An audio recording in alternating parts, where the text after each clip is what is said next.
All right, Trevor, thank you for joining us today. This is a pretty, organic and unique way that we met. So, go ahead and introduce yourself to our listeners out there. I think this is going to be a very informative, cheeky midweeky. So go ahead and introduce yourself, please. Well, thanks for having me on. So my name is Trevor Hall, and I'm a counseling psychologist here in South Africa. I'm registered in the UK as well, actually. And I'm the founder of a program called Comeback, which is designed to help injured athletes recover better from their injuries through psychology, basically, and working on that mind-body connection. I was also a professional rugby player for about 13 years, and I played for teams in South Africa, including the Lions, and then in France for a team called Biarritz Olympic, which I actually, when I met a good friend of Kier's, actually, Manucho Cariza, he put me in contact with Kier a couple of months back. So I'm really glad to be here, and I'm excited to connect and find out a little bit about what you guys are doing as well, and be of assistance where I can in terms of the psychological responses to things. Yeah, listen, you're doing way more. I mean, very simply here at Strength Coach Network, we are coaching the coaches, right? We say that we're strength coaches come to learn. What you're doing there with that mind, dive into that. That's absolutely fascinating to me. Justin, you're in trouble today. He's going to talk about rugby. I mean, listen, we're going to talk about it all, right? Like, I'm going to be the odd guy out, right? We talked about the 3 time zones earlier, but yeah, now I get to play the role of, okay, who's that guy? What's that sport?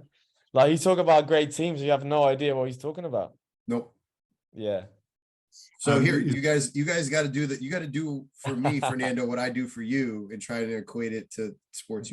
When you start dropping all those letters like the NC double whatever divisions and all those sports that only American people know. Listen, man, I know what the NCAA is, and I'm in South Africa, Fernando. Come on. Yeah, but like that's like scratching the surface. Like, they go deep, like all these conferences. I don't even know who plays who. Like, it's just weird. But anyway, not having a dig at them again. Let you through. The floor is yours. So, in a nutshell, so when I was playing rugby professionally, I obviously had a lot of injuries myself. And I noticed a lot when I was playing and recovering through these injuries, etc., that some players seem to recover better than others. And I spent a lot of time with physiotherapists and strength and conditioning coaches and the team doctors and whatnot. I used to talk to them quite a bit. I was always interested in the differences between players, I suppose from a psychological perspective, but back then I didn't really have the vocabulary to describe what I was actually observing and seeing. But I did notice these things, and I took this curiosity I had for the injury recovery cycle or the injury recovery process. And when I started my studies in psychology, and when I got to my master's level, we had to do a dissertation, and I did my dissertation on the experiences of injured Super Rugby players.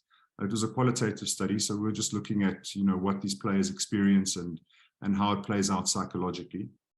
And then once I'd been qualified and I'd been working for a year or 2 in private practice, after my internship in private practice, I got a post at the Lions Rugby Club up in Johannesburg.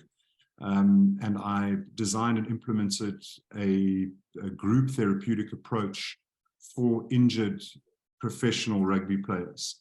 And I called it the Recovery Mastery Group. And basically what it was all the injured players at that time would come together once a week.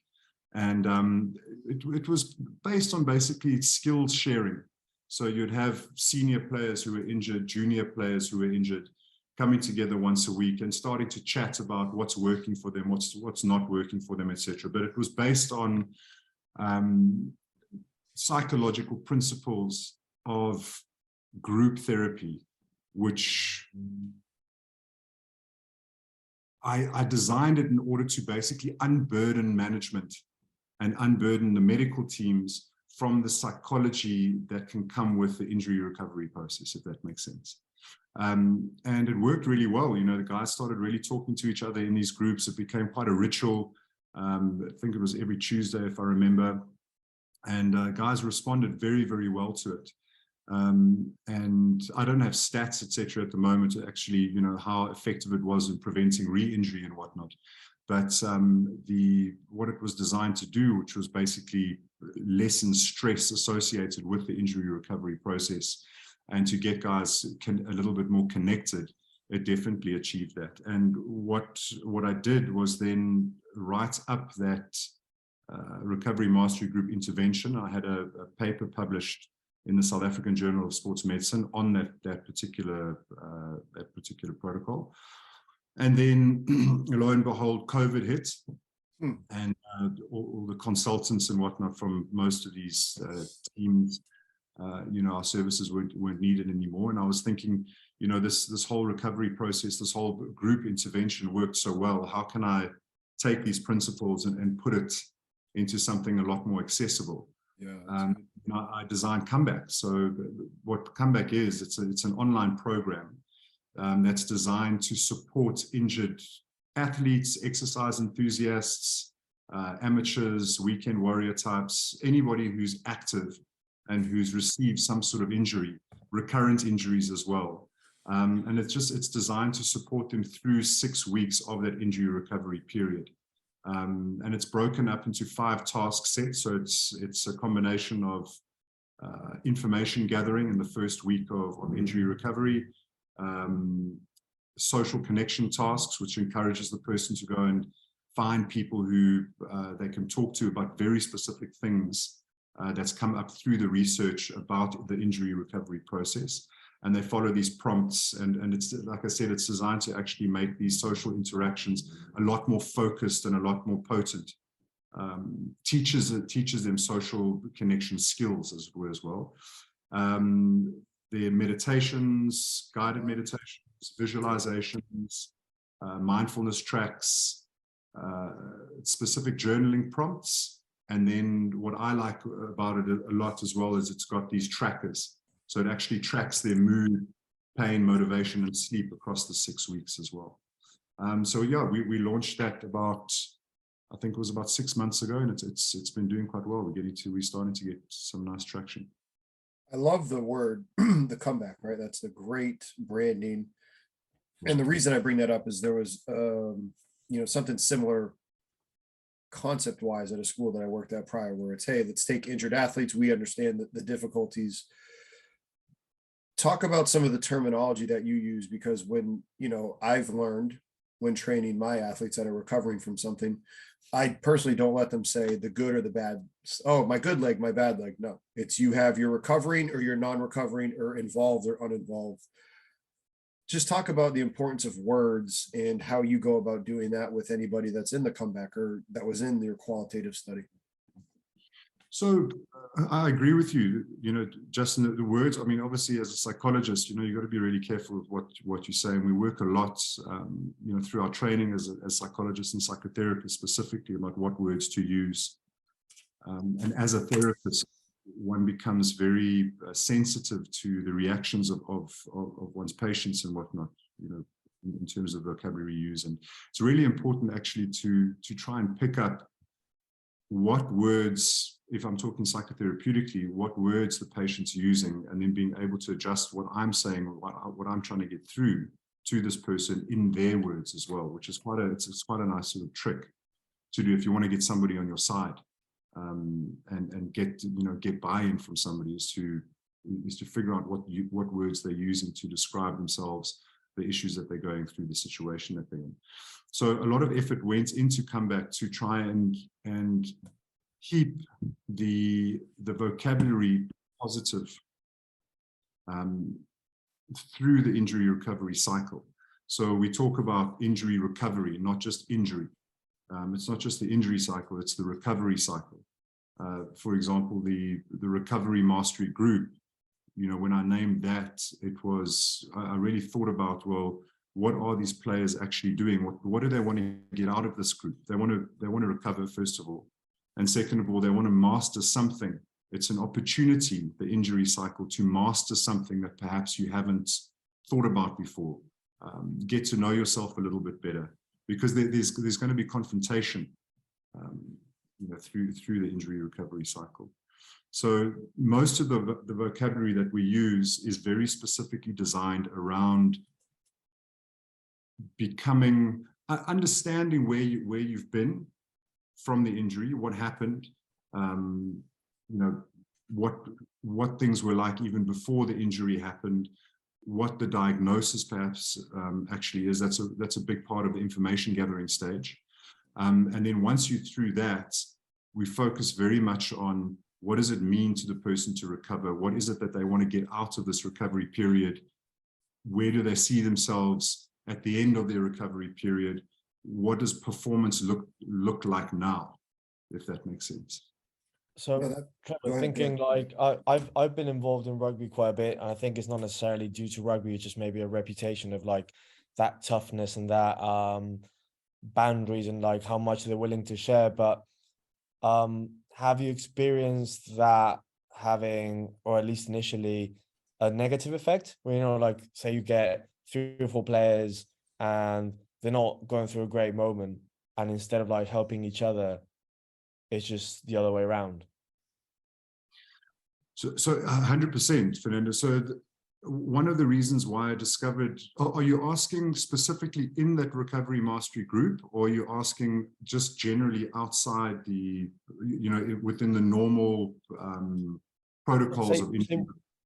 Yeah, say within the group, like you get a couple that are going through a tough time, so they see like, that half empty sort of glass, and they start like, I don't like this, I'm not happy with that, I don't like the physio doing this and such, and like I don't see the point in this, like, how like that can have like a pinball effect, and then someone who's like halfway be like, oh yeah, you're right, you're actually right, and then that's 2 or 3 people in a quite vulnerable place, like identity questioning, because they're athletes, or they're not athletes at that moment, so they just like have all these questions that they've never had before, or that they've had before, and they're there again. I think it's unfair to just be like a snowball on the opposite side of, I'm not saying it's not necessary part of the process, which probably is, but do you know what I mean? Like something having like opposite of what you're looking for.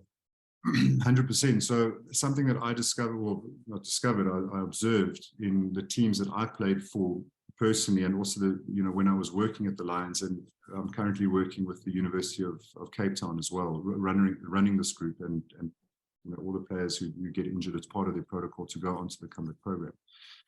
But what I've observed is exactly that, and you'll often, more often than not, you'll get a player or players who are injured who go very quickly into a downward spiral, that negativity of, I don't know what's happened to me, I'm in a bit of shock even, these dreams I had for the season that have all kind of gone up in smoke. I feel isolated, I feel rejected. Suddenly the coaches aren't talking to me anymore as much. And funnily enough as well, there's a whole lot, we could really go into depth about this if you wanted to, but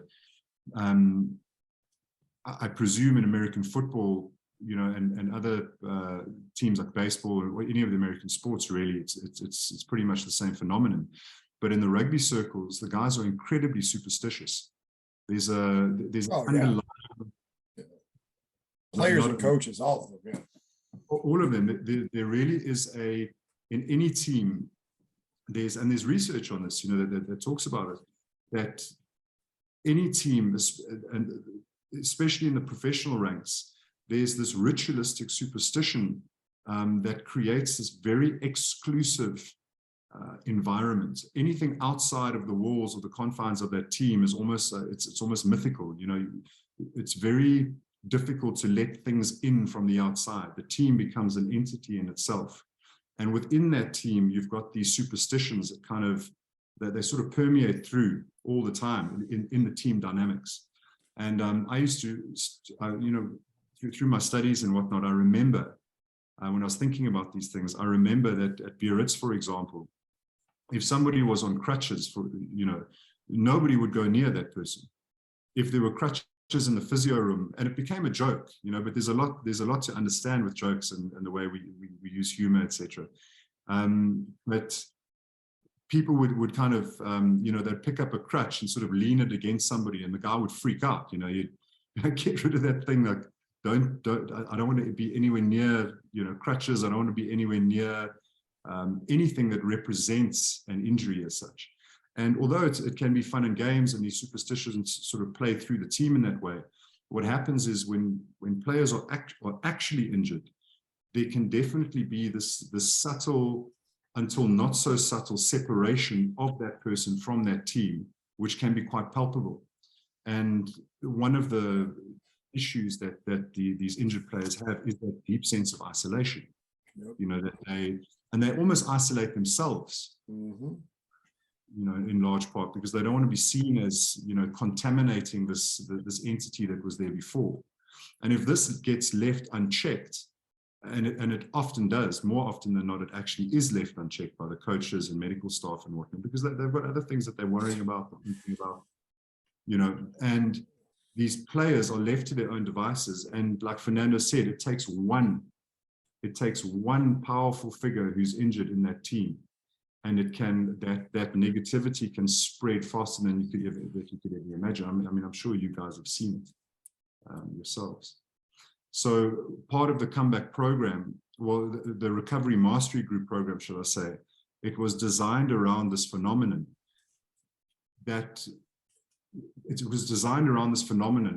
So that we could create a group within a group.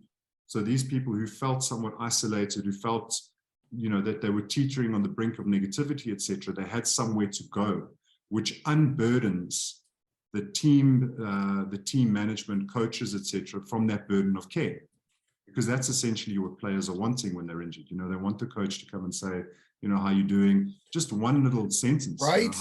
Right? Like, is it a saying over there for you guys too? Like, can't make the club in the tub, like things like that. 100%. Yeah, 100%. And the thing is, the coaches know this, they do know it, but at the same time, like I said, there's stresses that come with the professional game and the amateur game and whatnot. They're thinking about things that they're thinking about game plans, they're thinking about winning, they're thinking about a whole lot of different things. Yeah, but don't you, I think, sorry to interrupt you if you don't mind.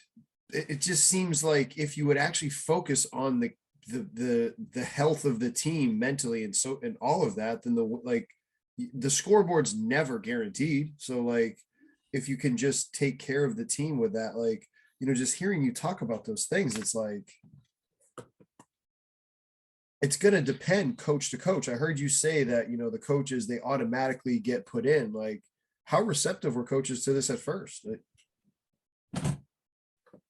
Look, I think a lot of, I'm not sure what it's like in the States, but, here in South Africa, I've mixed with a lot of coaches and management in a lot of these teams, etc. And even in France, when I was playing there, I think they are receptive to it, except they forget.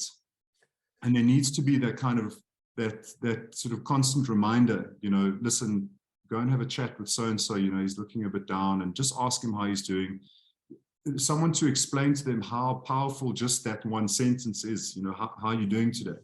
Is there anything you need? How's your rehab going? We're wanting you back, so just carry on what you're doing. I mean, that took me 10 seconds to say. But what's nice about, what's good about this recovery mastery group, or psychologists, or I don't know, even mental coaches, if you want to call them that or whatnot, who can run groups like this, is that it's an automatic unburdening of the burden of care.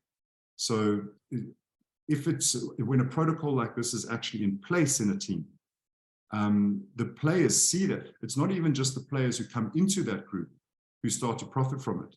The other players around them as well, who are still playing, they also don't have to worry about these injured players sort of walking around, and they can get on with playing and doing what they want. And there's some sort of, in my opinion, I mean, this would be difficult to prove. I don't know if there'd be a study that we could do on it, but it would be a very difficult thing to prove. But I would say that there is some sort of unconscious unburdening as well of, if something happens to me, I know that I'm not just going to be sort of tossed to the side for 6 months. There's a place to go at that subtle level. Hearing you talk about this makes me wonder also, how willing are the athletes, whether it's an acute injury, and right away, are they resistant? Is it, a catastrophic long-term injury and they're again resistant at first, or a mental injury? So that's, three questions in one. So receptiveness, so in the actual professional, in the professional teams, I think they would be receptive. I mean, certainly at the Lions, when I implemented this at first, the majority of the players were very receptive. They were actually quite keen. It was presented as an opportunity to learn something about themselves and to interact. So the way it was designed, I'm not talking about comeback, I'm talking about the group session specifically. Yeah. I designed it in a way that you have senior players and junior players. So it was one of those times as well where the junior players... Were they partnered up? Yeah, so it was an actual group. So like, and they had like a partner with it, or within the group, or okay. So they just came, I think there were about 7 or 8, injured players at any given time. Gotcha. And the group session was set. So it was every Tuesday at 9 o'clock. We knew that there was a recovery mastery group session. It started off with a cup of coffee. The ritual was, the session before, we'd select 2 people to go and get coffees for the group. They'd come, they'd bring it down. I would do some ritualistic start to the session. We'd do a short meditation, and then we'd start. And I would go around and say, how was your week? Anything that you want to add? And the guys would start talking. But like I said, it was designed where you had certain senior players in the group, and the group was made up of seniors and juniors. So it was a whole team. It wasn't just the senior group or the junior group, etc. And the reason why it worked so well, in my opinion, was that the junior players could mix with the senior, really well-known, some of them were Springbok players, etc., very experienced kind of gods of rugby, and so for them it was a treat.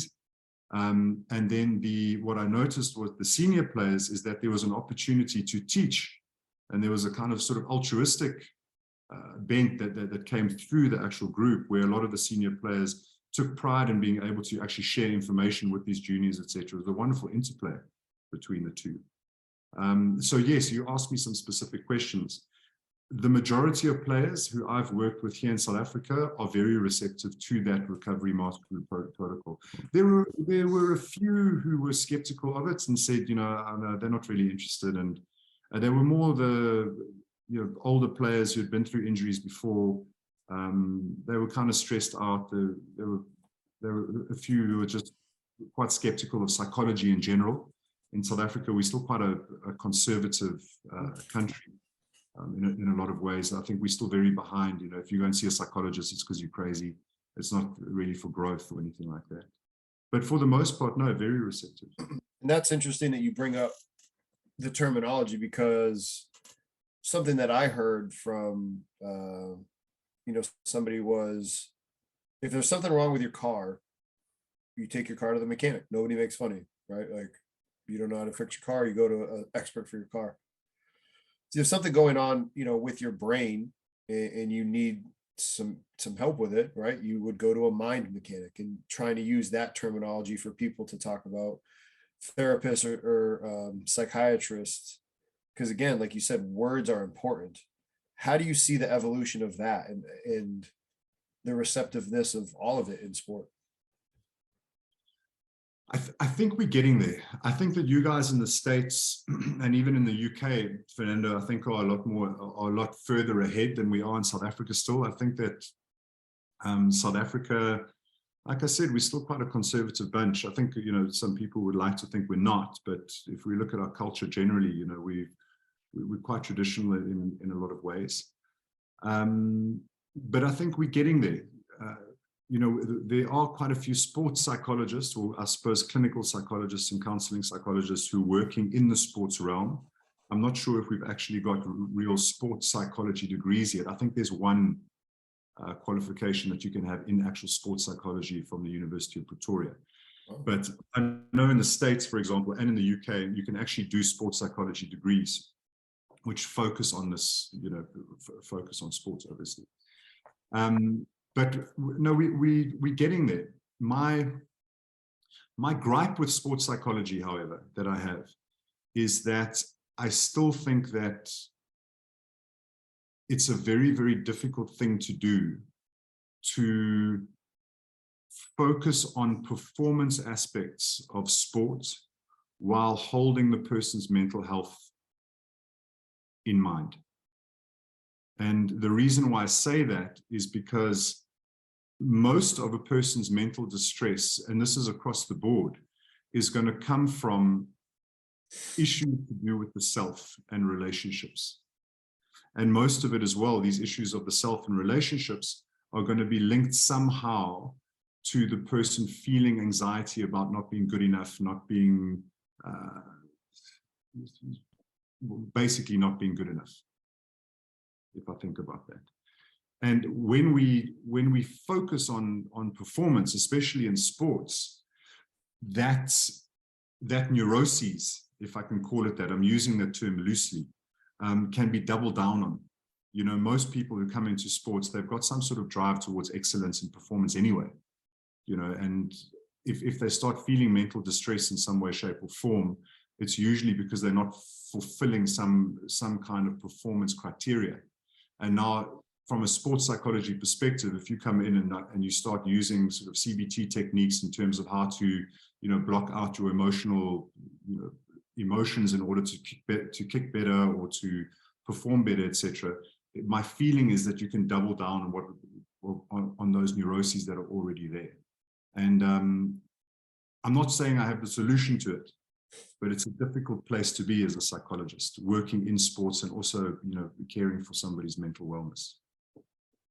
If that makes sense, I think. No, it does. And I mean, the reason that I'm, giving it even more time to ponder is, this is a topic that hits home for me personally. Being a human who's had struggles with, anxiety or mental health, understanding that it's on a continuum. So again, it hits home to me.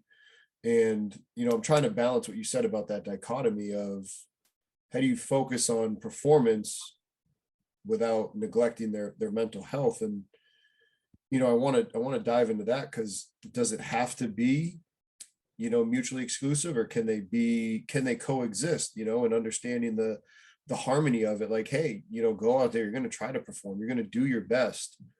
The score is not, you can't control it, right? Like you have to be okay with that and just truly know you can't control the scoreboard, and taking a page out of what maybe I saw from some of the things I saw with the Springboks, or even in soccer that I've heard, or in, rugby over there, Fernando, where after a game, opponents would actually go and drink a beer together afterwards, and truly understanding that you and that opponent, they made you better because they're the reason that you trained harder.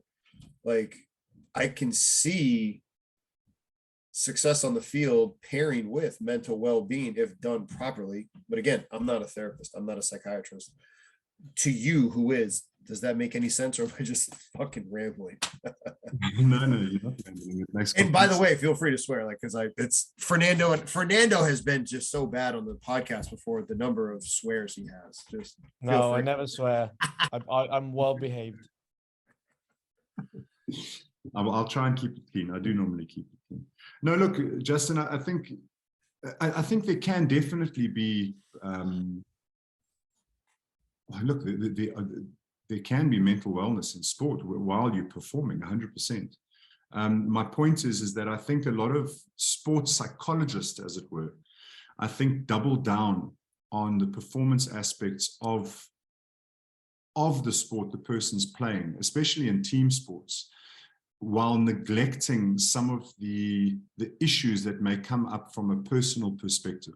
So, for example, if I think of, let me just think of an example quickly. So you get a guy who's, this is based on my opinion, but I think that once you get somebody who is good enough to be playing at a college level, or even a first team high school level of football or rugby, going into a junior professional outfit or whatnot. But in order to get there, this person already has to have some sort of mental resilience that underpins their performance. By the time they get to that level of sport, they know how to play football. They know how to play rugby. They know enough to be able to be as good as they are, if that makes sense. Oh, it does. My opinion with this is that it's the realm of the coaches, the strength and conditioning coaches, the managers, to coach them, to put them in a position where they can actualize those talents to the best of their ability in terms of performance. You guys are the ones who know what they need and the direction they need to be pointing. Money we took from your bank. Yeah, no, that and the sport coaches, because you're specifically talking about something that us strength and conditioning and high performance managers talk about, where it's, if you look at the whole pie, right, of an athlete, and we say, right, there's 4 of them, so you cut it in half, cut each half, so you have your quarters of a pie. It's physical, it's psychological, it's technical, and it's tactical. And how, without, again, there's difference. We don't want to just stay in our lane, but we're not the expert in each domain. And there's ebbs and flows from one area to the other. When you talked about the injury recovery cycle, there's the transition from, physio to, strength and conditioning to sport coach back in that continuum. Where do you see that continue? Because again, there's the technical, the tactical, all right, position coaches, physical, the sport coach, or it's a strength and conditioning coach. That mental, that psychological coactive, how can that get trained better? Like, is this answer to simply hire sports psychiatrists? Like, how can that get better in sport? Because the teams that I hear about in American football or in, rugby or soccer overseas, they're the ones that truly have harnessed it, and they have been able to find an expert. Who are those experts? What is it? How does it get better in sport? And also, before you answer that, I just want to have a go. Is it, even if it's not just precisely professionals, does it have to do with relationships? 100%. 100%. So in Fernando, you got Answer the question. On your face, Justin. Wow. Love it. No. So look, again, this is very much my opinion, and some of my colleagues would disagree with me, I'm sure. But I'm talking from personal experience, and I'm talking from research and working with people in the injury cycle. My opinion about psychologists in sports teams specifically, and working with sports people, is that we should be the ones supporting the players through those 4 cycles of coming back. So I can't remember exactly which ones you said, but from physiotherapy, or from medical to physiotherapy to strength and conditioning to back to the readiness to play, basically physical readiness to play. I see the psychologist as somebody who provides support for that player across all 4 levels, going back into performance. But from a personal perspective, a therapeutic perspective, there needs to be some sort of relationship that's built with these players, that they can come and have a bitch about something. Well, yeah, I mean, No, you're right. Yeah, you're 100% right. I mean, I'm not sure if it's useful for you or you've heard it before, but for example, at my current job, we have something called a well-being group, which is led by staff, and is basically a lot of people that wants to join, but has a physio, has a doctor. I'm the S&C. Of course, it has the team psychologist, and it has someone that does player well-being. So whoever helps them, like, sort the house out or car, whatever. And what we do is we just bring names up of people that we think are struggling, will struggle, or anything, not necessarily injured ones, but there's a lot of injured ones. And then we just build up a case, and there's someone who leads it, as in like the lead engagement person, whoever, like, who does he trust more, or who does he talk more with? And then we just sort of like have a plan. All right, we're just trying to make him engage more. So if it's a language thing, like, he trusts you, even though I might not be doing his physical rehab or have nothing to do with him, I just engage with him like in a day, just because he talks to me, for example, and then you see more things, and then you share. So it's kind of like it's the staff version of your group. Exactly, and it works. Psychotherapy, that's really what it is. And I'm not saying that these guys should go into full psychotherapy. I mean, you get players who don't, who won't need that and whatnot. The recovery mastery group and comeback is very specifically designed. You're dealing with highly functioning individuals. You're not dealing with people who are, becoming dysfunctional through psychopathology. I mean, there are players who really can become mentally distressed and go into depression, etc. But that's something different. I'm talking, generally speaking, somebody who goes through an injury, process and a recovery process, and they go through the normal ebbs and flows of, anxiety and stress and coming back. It's difficult to come back from an injury. It's not easy, especially at the professional level and whatnot. The person is confronted with so much stuff. But in that, there are opportunities, and there within that, I think if you can get somebody with more skills, psychotherapeutic and psychological skills, to be able to unearth some of these opportunities and get the person who you're working with to see in very specific ways what opportunities are actually lying there in that tragedy. I mean, not to be overly exaggerating, but for a lot of people, it is a tragedy. But to be able to get to them to see that, it does take some skill. And I think that's really where, psychologists should be actually working in these team environments and with professional players, is that psychotherapeutic support, providing a space for them to feel supported, where they can come and have a bitch, they can come and talk about themselves, they can talk about others in an environment where they know it's confidential. There's nothing that's going to get back to coaches. There's nothing that's going to get back to other players, etc. And figure themselves out. We organize ourselves through talking and through our relationships. And that's what you were saying earlier, Fernando, that a huge part of the injury recovery process is relationships. The literature is incredibly clear on this. It's very, very clear that sports people who are injured, who feel connected to others, heal better and perform better when they're back. That's researched. I've got the many papers that have looked at that phenomenon. And keep up. And here within is where a skilled psychologist or somebody who actually understands these relationship dynamics can harness this phenomenon and actually protect players, get them to heal better and to protect them from re-injury as well. My question was going to be for you specifically, and whether it was with your original qualitative study on the recovery mastery or with the comeback, or whatever you would recommend. Do you focus more past, present, future as you help move through that continuum with your, patients? So the recovery mastery group that I ran was very much a present focused experience. So, the whole idea was, it was based on, there was a guy called Irvin Yalom, who's an existential psychotherapist who is the kind of godfather of group psychotherapy. He came up with the group psychotherapy Bible. If you want to know anything about group psychotherapy, he's still alive, by the way. And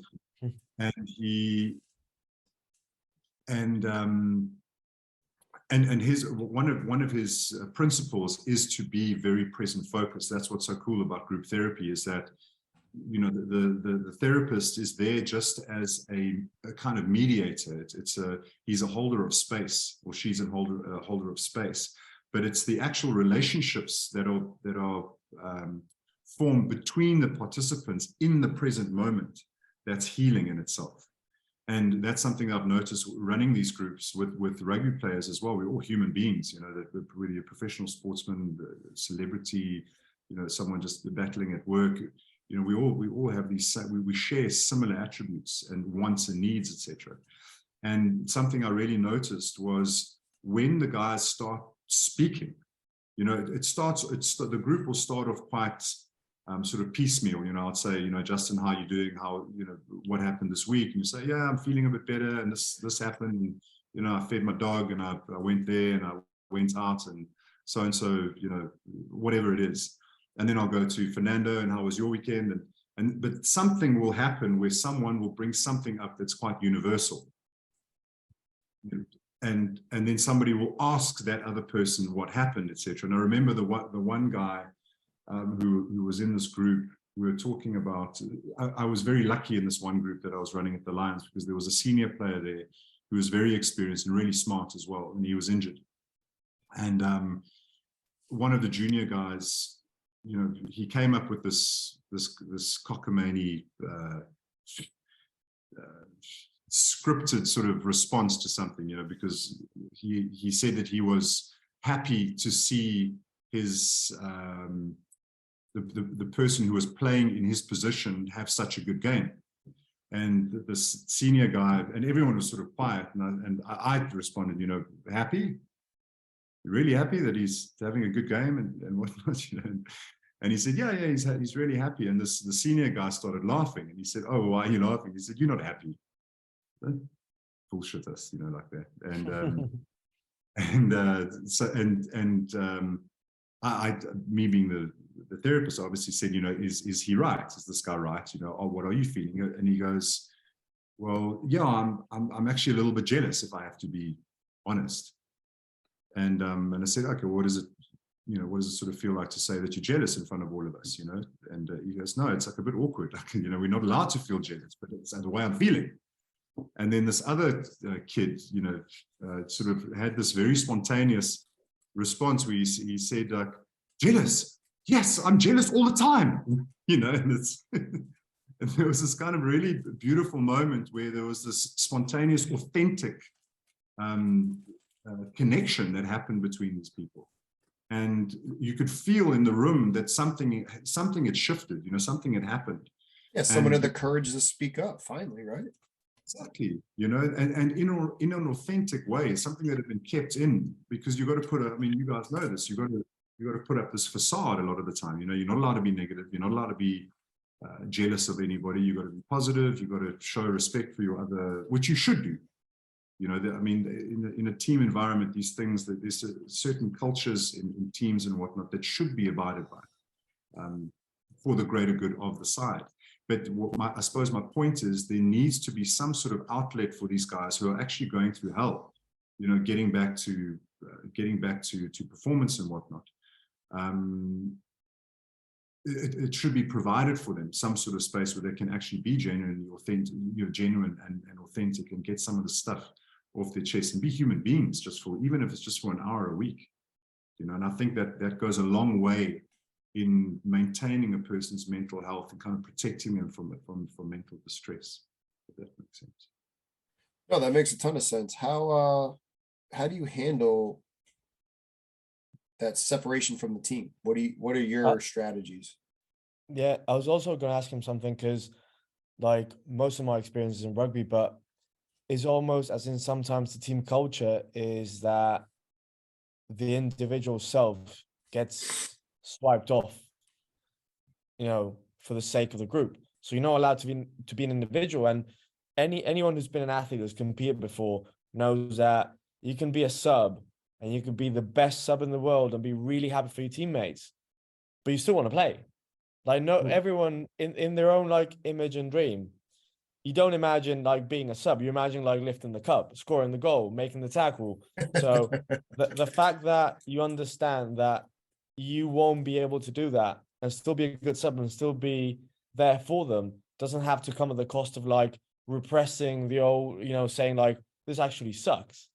Because I had it with a couple of players and I just told them, mate, it sucks. You're not being a bad teammate or a bad person saying that you're not happy. Like, no one's, but it's just frowned upon, you know, like as if suddenly you're selfish. No, mate, I'm genuinely, I had in a list before the Olympic Games, and this is probably one of the best experiences like sport has given me. It was 15 guys and only 14 were going to the games, right? So we're in a beach, we're all together, we're in a round, and then they give the names of the people like backwards. So 15, so whoever's not going, 14 is going, but it's not going to be in the list. 13 is going to be in the list, but he's going to be outside the 12 they're going to compete. And when they give 15, right, they just allow him to speak. And he starts crying, like he says, it just, and everyone's just, oh, are you okay? He was like, yeah, I mean, for the one feeling I have for myself being sad of missing out, I have 14 of my best mates going to the Olympic Games. And it was beautiful. Like, he did not say like, oh, this is great. He said it sucks, but it Yes. was also great for you. It's both. You know? That's somebody who, yeah, is somewhat integrated and, you know, and not, doesn't have that default defense of suppression or repression. And it's a good example of how guys could be, you know, and if one genuinely, authentically expresses something like that, normally the response is actually quite good. It's very rare that you would get somebody, you know, being really offended by something like that in a team environment, you know, where you know each other quite well. Outside of the team environment, sure, you know, yeah. Just everyone's thinking about it. They just, no one can say it. of course, human beings, you know. Yeah, no, to answer your question about, you know, if people are feeling socially isolated, look, my advice would be to, you know, to first of all recognize what it is that you're feeling. You know, if you're feeling that you're being socially isolated and whatnot, to actually admit it to yourself, and then to be able to, you know, pick somebody who you're close with, whether it's another teammate, whether it's you know, a loved one or something like this, and actually risk, you know, meeting up with a person and actually speaking about it and saying, you know, I just want to talk to you about something, and start off there and say, you know, I'm feeling a little bit isolated. I'm feeling somewhat left out at the moment, and I'm not looking for anything to change specifically, but I just feel like I need to express this. And you know, in a way, it sounds a little bit goofy, you know, a little bit sort of pop psychology-ish, but to be able to show gratitude to somebody and say, you know, I'm really glad that I'm able to talk to you. Just that little an interaction like that can cause some sort of feeling of social connection, which can just, it can dampen the terror of being alone, basically. No, that's unbelievable. I think that's a perfect spot for us to tee it up for you and to explain, hey, what is the comeback? Plug it. I mean, this is a conversation that, you know, realistically, I want to have again with you later, right? Like after 6 more, like I'd love to have you back on again. But you know, the comeback again, where can people find out more about it? You know, if they're listening and they're like, shoot, I am a weekend warrior, they want some help, where can you guide them and direct them to go learn more about it?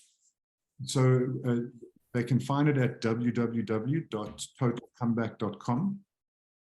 And all they need to do, so there's a lot of information about injuries, recovering, the psychology of injury recovery, the stress cycle, the philosophy that the comeback program is actually based on, which is the biopsychosocial model of understanding.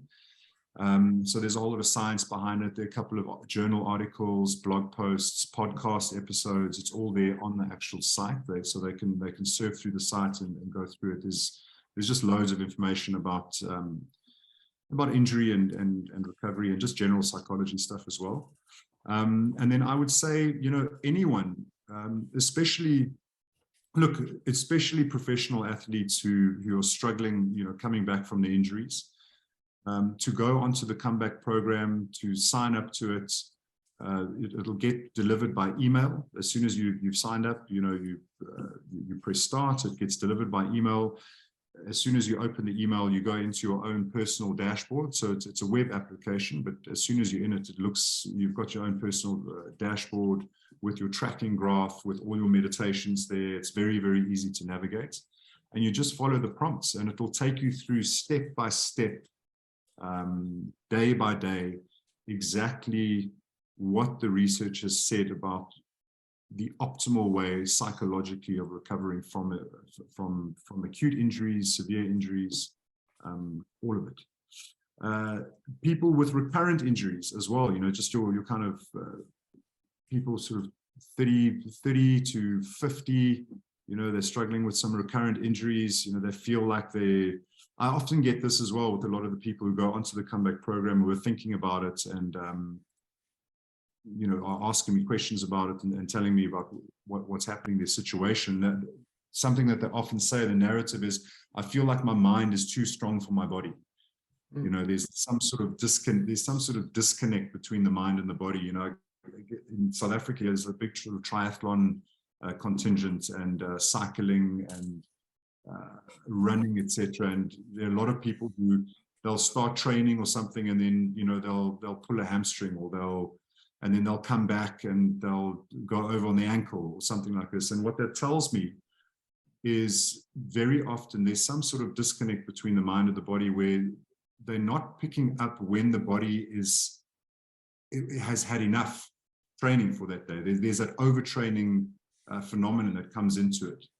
And I found that with the comeback program, it works specifically on actually reconnecting that mind, reestablishing that mind-body connection, where they can start to relax into their training when they come back. And they start to become a lot more aware of what their body's telling them, message-wise, etc., and, you know, when to push, when not to push, etc. So the whole program is designed to de-stress the individual. That's actually something I should have talked about in the beginning, but we know that when somebody's stressed, they're not going to heal as effectively as they would if they were relaxed. If they are stressed, they're not going to perform when they come back as well as they would have if they were relaxed. So the whole idea with comeback is that when you do the program, you keep your stress levels at an absolute minimum.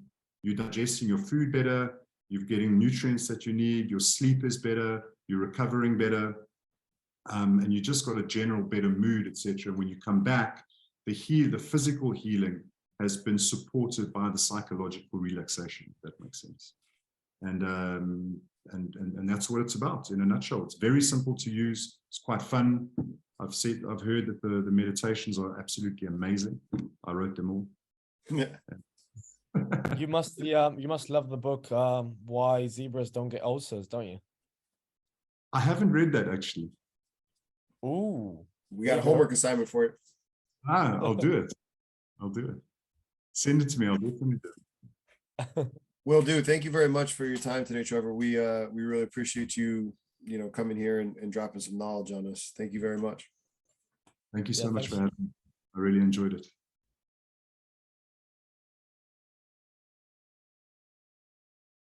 Congratulations on making it to the end of the video.